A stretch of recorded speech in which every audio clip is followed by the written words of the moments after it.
Hey everybody, this is Chris. And Jason from Sober Solutions Podcast. Join us as we chat with people from around the globe as they share their real-life stories of recovery. If you like what you hear, please like and subscribe so you can easily find us and our latest episodes. And welcome back to Sober Solutions Podcast. Tonight is episode 55. We have a guest host with us tonight who's very near and dear to me because he is my sober twin. We have the exact same sobriety date. So everyone, I'd like to introduce you to Sean. Sean, how are you doing tonight? I am doing very well. Thank you, Jason and Christopher, for having me. Absolutely. It's so nice to have you on the show. I'm glad that we were able to get this set up. I am as well. So Sean, tell us a little bit about yourself. So I am Sean, and as you mentioned, we have the same sobriety date. I am from Connecticut, born and raised. My sobriety date is July 27, 2020. So today makes 793 days of continuous sobriety. And it has been the best 793 days of my life. And I say that to say because the road that led me to addiction was riddled with a lot of trauma from childhood. My dad died by suicide when I was age 19. And that drove a lot of the decisions that I made in my life because I lived in this abandoned world, like this kid that was left on the playground and my parent didn't come get me. My inner kid drove the bus all over town, and it wasn't necessarily, it was reckless driving all over town. And that kind of led me to the path of addiction. But now I get to live this life of recovery. So 26 months and one day ago, I made some very solid decisions for my life that I wouldn't let that kid drive the bus anymore and that I would take responsibility for my life and my recovery. We all got here through some course of trauma or something that went wrong or some belief system that we tapped into that wasn't the right belief system for us to tap into. But then it changes. For me, it really changed and it became this connection and this commitment to the rooms of recovery. I do CMA for my recovery. And just one of the fundamentals for me is a third step prayer. I started every day in the shower, and it just reads like this: God, I offer myself to thee to build with me and do with me as thou wilt. Relieve me of bondage to self that I may better do thy will. Take away my difficulties that victory over them may bear witness to those I would help. I have thy power, thy love, and thy way of life. May I do thy will. And I just say, do thy will always and always. And what that means to me is I had to break down everything I knew, and I couldn't help someone else until I helped myself. Limitless is a mantra that I live by because it really means that we can take whatever happens to us and take those obstacles or perceived obstacles and turn them into opportunities to become whatever we want to become.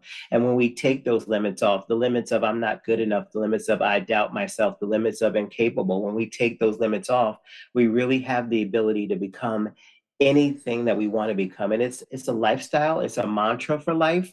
I believe in Limitless. I have a whole Limitless brand that is really merchandise. It's a sweatshirt and it has the logo of Limitless on it. I actually have a set of inspirational cards, and the one I pulled for today is super relevant to my life as it stands right now. So it says, when we know who we are and we have done the deeper work to create balance in our lives, we beam like the brightest light and it allows us to stand with impenetrable shield. So that just means that when we focused on not the things that were going wrong or had gone wrong, but the things that I was capable of, then everything changed. So it started with my recovery and really getting into a process and a connection to my recovery, going to meetings, doing service. Service keeps me sober. Trauma can paralyze us, but when we open up the cage and we release all the things that had held us to that trauma, it becomes this beautiful journey. My higher power is God as I know him. And I also, there's three sources I go to when I make decisions now: my God, my therapist, and my sponsor. If they don't co-sign it, I don't do it. If I thought I wanted to do it, I just did it because that was how my life was driven. As a kid, I didn't have guidance. I also had to become my own parent because my dad wasn't really present when he was around. And then when he left, he definitely wasn't present. And my mom, she did the best she could. And I'm big on boundaries. So boundaries are incredibly important for me. I cannot participate with people, places, and things that are not supporting the life that I want to live, no matter who that is. It could be a relative, it could be a close friend. Just like I've had people that have had to separate from me in my addiction, in my sobriety, I've had to separate from people because it just wasn't a vibration or alignment that worked for who I am now or who I hope to be. It's not that anyone's a bad person, it's just that we don't connect on that level. So my sobriety is the most important thing to me. And I like to have fun. If I can't have fun, I'm not gonna do it. I was miserable using. I was miserable hiding in the darkness in my house or afraid to go out or too paranoid to go out because that was part of my using. But in my sober journey, I love to have fun. I love to laugh. I love to share inspiration. I love to share hope because those were the things that got me through when I was in the depths of my addiction. So for the last 2 years, a lot of great things have happened. How I stay sober is I wake up every day, I do a gratitude list. I contact my sponsor every morning. I do 2 or 3 meetings a week because that's what is the foundation for my recovery. I've had 2 years of sobriety before. I haven't never been this sober. For me, I also had to take sex off the shelf because that was my addiction and sexual behavior were closely intertwined. So buckle up for this. Now I have abstained from any type of sex for 793 days, including with myself, because that has what has worked for me. It's honestly been the happiest 793 days of my life because I had to really reconnect to who I am outside of that. And if it doesn't involve intimacy, I don't want it. And that was something I never had before. I was definitely a, you know, I would do whatever, whenever. But now, if it doesn't involve intimacy, and first I had to create intimacy within myself before I could look for intimacy within someone else. So that's really important for me. And that's part of a boundary. That's a personal boundary. So I don't like it for me that works and I don't cross that line with myself because it's been important for me. It's a commitment that I made. I actually started out as a 1 year commitment with my therapist. And then after, and when she first recommended, I'm like, oh, you are absolutely crazy, woman. But then once I got into it and found the beauty and the joy of it, I have done it for 793 days. Was not planning to do it that long, but I really haven't been in a situation where I've found someone that I would be willing to share myself with on that level, which is completely different. So boundaries are not only external, they're internal. We have to have boundaries I believe we have to have boundaries with ourselves before we can actually carry them forward into other relationships and they're healthy. That's my tagline. I'm sticking to it, big on boundaries, because they're important for everyone involved. We might not understand it at the time. I've had friends that had to separate from me when I was in active addiction, and some of them have come back and some of them have not. While I don't have to understand it, I do have to respect and accept when somebody imposes a boundary, and I expect the same. So when I impose a boundary for whatever the reason why it might be, and I don't take them lightly, then I do ask that the person respect and accept them. They don't necessarily understand that because sometimes it's a personal decision that we won't understand. So I'm going to bring it back to my recovery and just really focus on the fact that I actually shared earlier today at a meeting that is not what has happened to us, is what we choose to do with that. And each day I get to live the promises. And for me, the promises are not necessarily, although I got a lot of the shiny things, I got the car, I got the house. The promises for me and are serenity, peace, joy, happiness, love, compassion, kindness. And kindness means extending kindness sometimes to those that haven't necessarily been the kindest to us. Forgiveness is huge. Once I forgive somebody, forgiveness does not mean reconnection. So we can forgive somebody without ever engaging with them again. That's the beauty of recovery. That's the beauty of the steps. When we were wrong, promptly admitted it. I live by that, probably to a flaw these days. My therapist tells me, you don't have to tell everything. So I'm like, but I did it. She's like, you don't have to tell everything. I don't work a perfect program. I'm still working the steps, but I work a program that has kept me sober and has kept me connected. And I could not actually be more happier right now in my life. So that's sort of where I am. That's awesome, Sean. And, I've gotten to know you over these last, months that we have, 26 months in one day. That's amazing. One thing that you were talking about was how, taking these perceived limits and turning them into opportunities. And for me, that just rung so true because I remember when I was in my throes of my addiction, I couldn't see past the day. I couldn't see past the week. all I could see was what was right in front of me. And all I saw was like these challenges and barriers and all of these things that were in my way. So, over these last 26 months and one day, really being able to take a new look at challenges and barriers and seeing them as opportunities, I think that's a huge step in recovery. And stuff is going to happen. So here's the deal. Being limitless doesn't mean you just get this carefree life that nothing happens. Stuff is going to happen. We're going to have situations and we're going to have days that don't actually flow the way that we want them to flow. But that's where the limitless comes in. Is when you think you can't go on, you move forward. And when you think you can't go on, you move forward. And then you just start taking it in little chunks. And now my days kind of flow effortlessly. Like if I have something to do, like I had a board meeting earlier, I went from work to a board meeting and now I'm here. And in my active addiction, I wouldn't have been able to do that because I would have been so paralyzed into or so focused on using that now the days I get to. That's another thing in recovery. We don't have to, we get to. We get to have healthy relationships. We get to set boundaries. We get to accept boundaries that are imposed on us. And so we get to shape the way we look at life.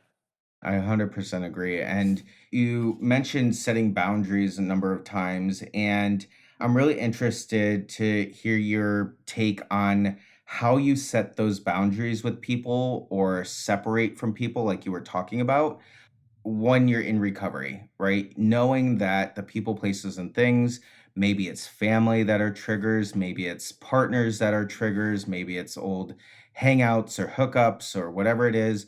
How do you handle just setting that boundary and separating from those people? It's really looking at the situation and saying, is this benefiting me and the life I want to live? Is this benefiting the other person?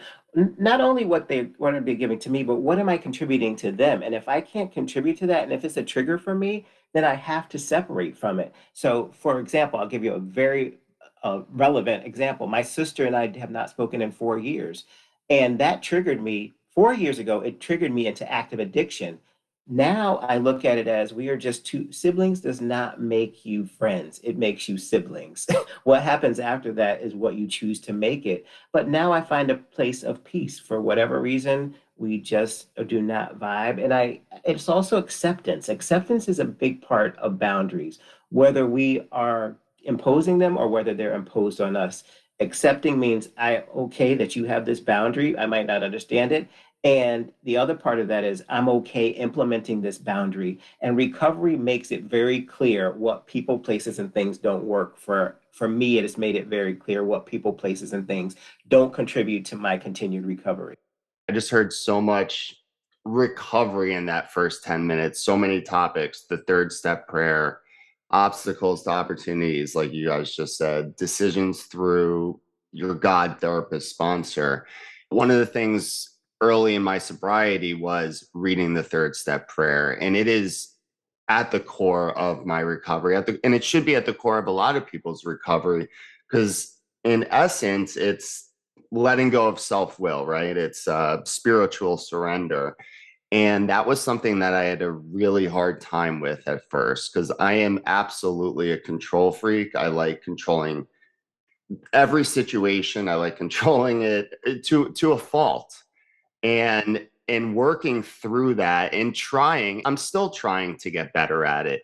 But when you can actually let go and say that this is your higher power's will, this is God's will, and to be educated, you can talk through it, like you said, through your therapist, through your sponsor. You could pray on it, but it should be at the core of so many people's recovery plan. And surrender is huge. And I didn't say that when I shared, but I had to surrender. I had to give up everything that I knew about me and relearn this version of me. And I'm going to go back because I wrote this earlier today. Hurt people hurt people. So I think we just have to be conscious that no one is intentionally, there are very few addicts that are intentionally. My one of my other favorite quotes is the addict doesn't use to feel better, they used to feel less bad.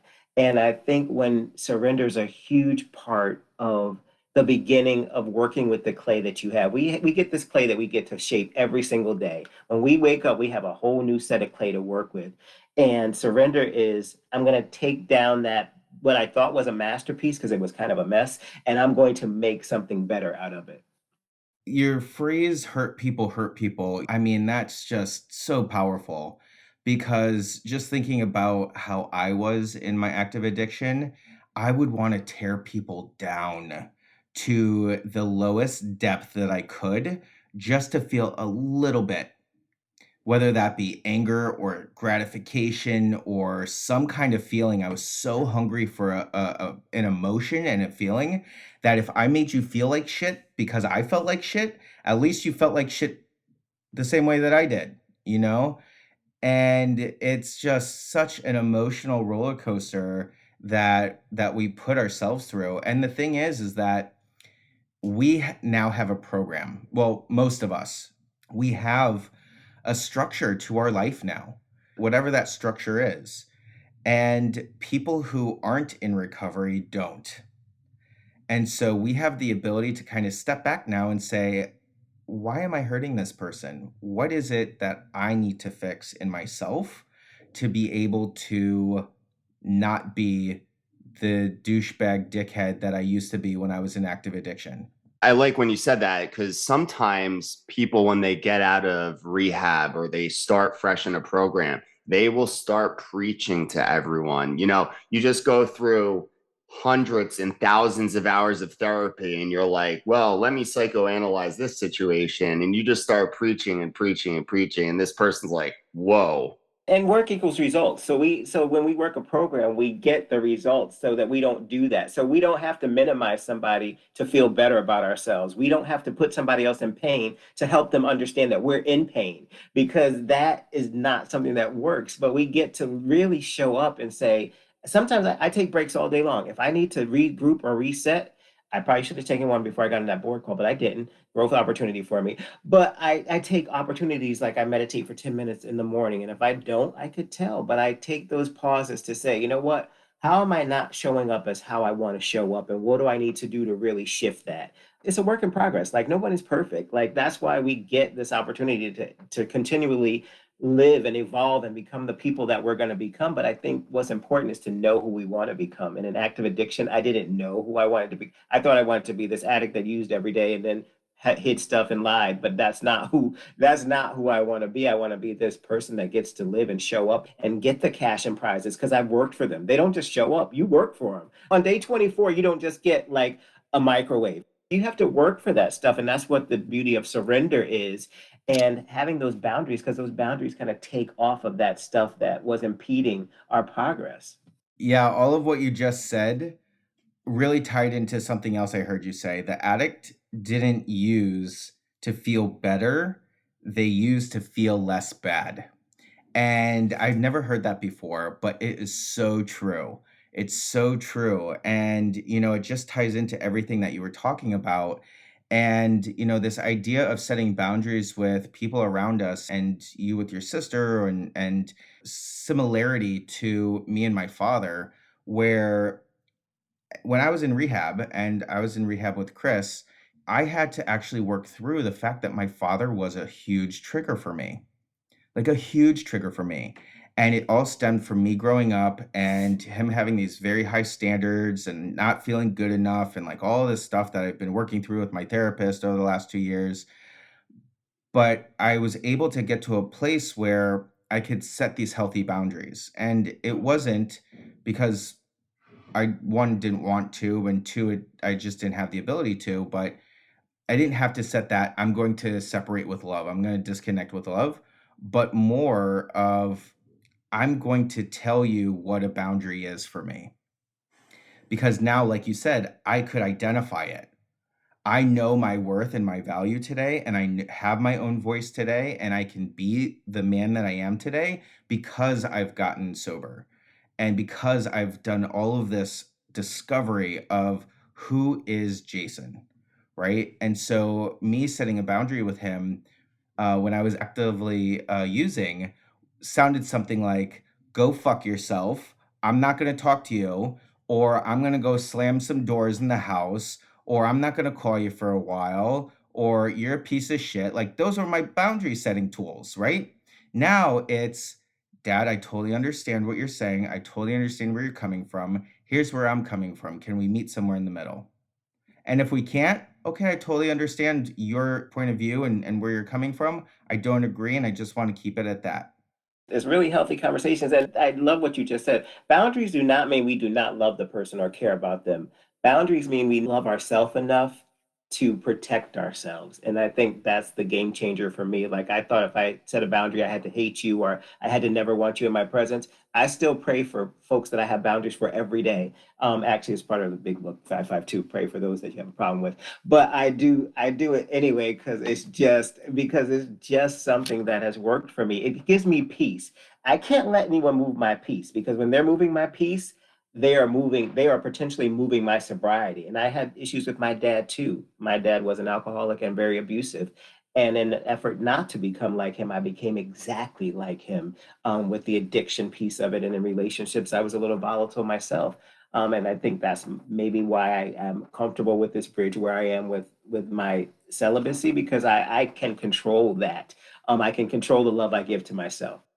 Everyone, even if they didn't have addiction, had those healthy conversations, learned to communicate like that, there would be so much less contention and arguing and hate in the world.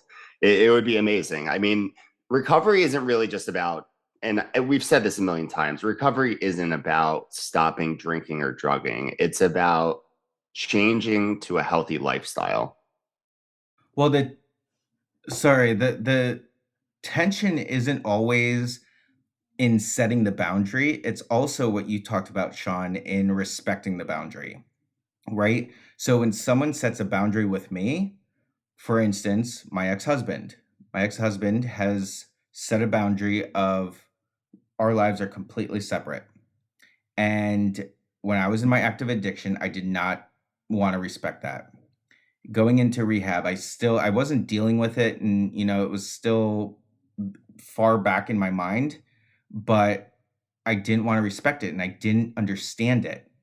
And as I grew in recovery, I started to understand that I can set boundaries and I expect people to respect them, but I have to do the same thing. And I think, Chris, that's to your point of, these contentious relationships and people setting boundaries, but not respecting them.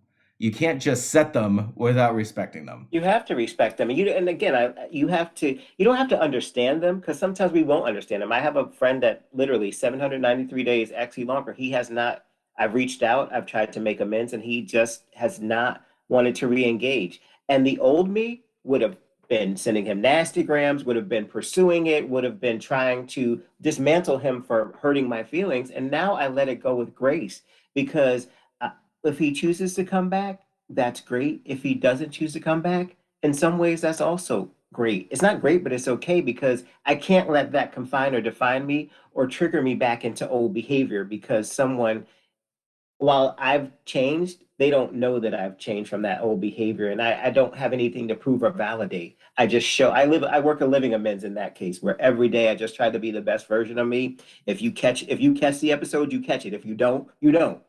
That's how that works. The last few guests have really kind of dove into boundaries, and that's something I think in my recovery I could do better. I'm not great at identifying boundaries that I need to set. I think I'm decent and working through adhering to others people's boundaries, especially my wife.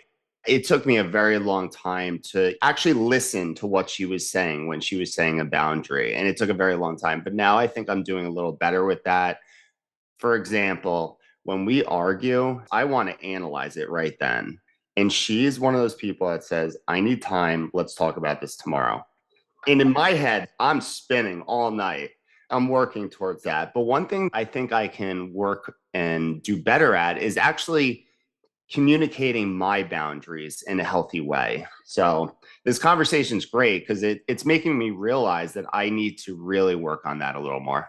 We all have opportunities for growth, but it feels for me, it just feels so much better when I can implement a boundary or respect a boundary without a condition on it. That's not unconditional love, is unconditional boundaries. Like for whatever reason they're set. And it's one part of a bigger, it's a part of the sum, it's not the actual sum. Life is built up of all these other things. Yes, there'll be some boundaries thrown in there, but there'll also be, it gives us a chance to focus on those relationships that really want to be that we want to cultivate and they want to cultivate. So while we're spending time struggling with a boundary, if we just focused on those folks, I've ignored people that were right in front of me because I was trying to get someone else's attention. And now I focus on the folks that really want to be in my life and I really want to be in theirs. And I respect the others for whatever decisions that they've made. And I expect them to accept mine as well. So, Sean, talk to us a little bit more about your brand, the Limitless brand. Where did you come up with that? I know you touched on it a little bit in your qualification, but I want you to really dive into that a little bit more. Thank you for asking, Jason. When I first got sober, I was really looking for a way to really find my purpose, really. Like, what's my purpose? Why am I here? Because for so long I struggled with that. When you lose a parent, and it was also losing a parent to suicide, because that's the ultimate end of a journey, because that's someone making the decision to end their journey. I wanted to find my purpose. During the pandemic, I started sending out note cards on a regular basis because the world was a lot disconnected. So I would send a note card to someone every week. So it started out with this "You're a Star" kit. The art of the handwritten note has escaped us. I think we should bring it back. Limitless can help you with that. So we created a set of 5 cards and 5 envelopes, and then a strip of stars. So you could really make someone feel important and empower them and just stay connected. So then I met with a brand person, and initially it was going to be unlimited. And she's like, no, I don't really like that. I don't think it works. So we came up with Limitless.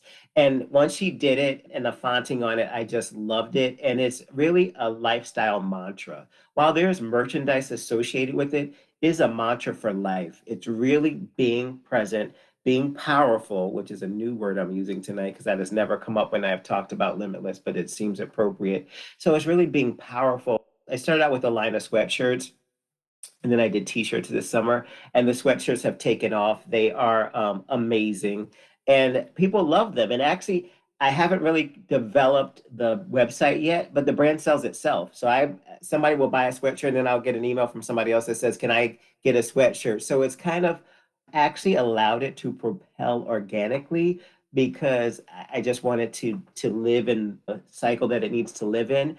But I look at it all the time, and to the point of when I was qualifying earlier, and I said, you just take that next thing after the next thing. Like, I will have gone through an entire day and have checked off everything on my list plus some because I see the world as limitless. I see the world as taking off any restrictions that I had imposed on myself.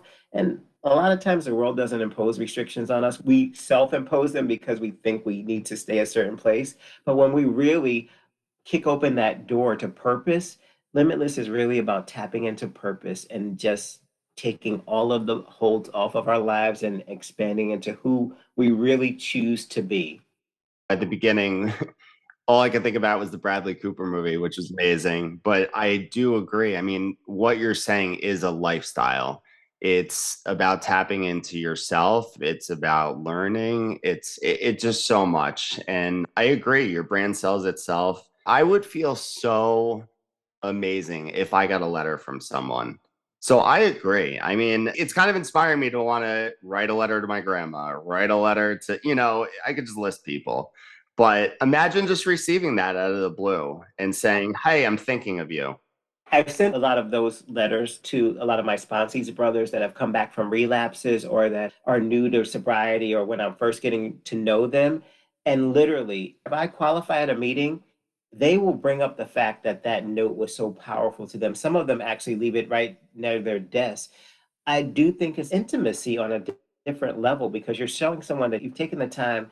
Not only do you care about them, but you've taken the time to show them. And again, I think the loss of the handwritten note, I think the handwritten art of the handwritten note has been lost. So to bring that back is something that the world needs today, especially with the way the world is in so many respects. That's amazing. I totally agree. I do that in the work setting, really taking the time to write someone that handwritten note and send it off to them because I know I keep them. They're actually on my fridge, just like you were talking about. So, Sean, you talked a lot tonight around boundaries. You talked a lot around finding purpose, using the third step prayer and your higher power, your therapist, your sponsor as your go-to guides. Thinking about the person in early recovery, or maybe even the person who needs a reminder with years under their belt, what's one thing that you would say would be a piece of advice for someone in recovery? Allow yourself to love yourself through this process and to connect to yourself through this process, because I was so disconnected from myself. Until I connected with myself, that's when everything opened up for me. So we're going to have triggers as we navigate this recovery journey. Don't give in to the triggers. Lean into what's going to help you. Lean into those folks. So instead of calling an old source that you know is going to, or going on a path that you know is going to end you someplace you don't want to be, lean into the folks that are here for you, the folks that show up in your recovery, the folks that you develop those relationships with. This is one of my other favorite phrases or quotes is, when the captain turns on the fasten your seatbelt sign due to turbulence, you don't jump out of the plane, you buckle your seatbelt. That's one of the things that I would suggest in recovery, is when we get in those tricky spots or those moments where we're feeling like, I'm thinking of doing something I shouldn't do, buckle up and work down that phone tree that we got as kids, like call this person, call this person, call this person. Work the resources or the sources that are available to you that are going to support you through that. If you're new, if you're in the program and you're kind of stuck, reinvigorate yourself. Find something, because like I have to challenge myself. What do we need to do differently? Sean, I talk to Sean all the time. We have a great relationship. Like, Sean, what do we need to do differently? What's not working? Like last week, I wasn't feeling well. So I was a little bit, not my high energy. So then at the end of that, I'm like, you got to get it back together again. Like you got to get it back. You got to get yourself back aligned. So I think it's just really knowing that where we were is not where we want to be, because if we wanted to be there, we would never have engaged in the program of recovery, and really keeping the why in the front of your mind. Why am I doing this? And then when you doubt that why, reinforce and reconfirm that why. That is absolutely amazing, and I think incredible advice. Well, Sean, thank you so much. It was great to see you. I really appreciate you coming on the show. It was great to see you, meet all of you. And as always, each and every one of our episodes is dedicated to the still sick and suffering alcoholic and addict, especially the individual who's going to pick up for the first time tonight. Have a great night, guys. Have a good night. We appreciate your liking and subscribing to our podcast. If you liked what you heard today and would like to support our podcast, feel free to Venmo $1 to our virtual basket at Sober Solutions Podcast. We want to hear from you too. If you have a comment, question, topic, or would like to come on the show, find us on Instagram, Facebook, or YouTube at Sober Solutions Podcast. Or you can shoot us an email to sobersolutionspodcast@gmail.com. Find us on Apple Podcast and Spotify. And if you like what you've heard, make sure to subscribe, rate, and review the show.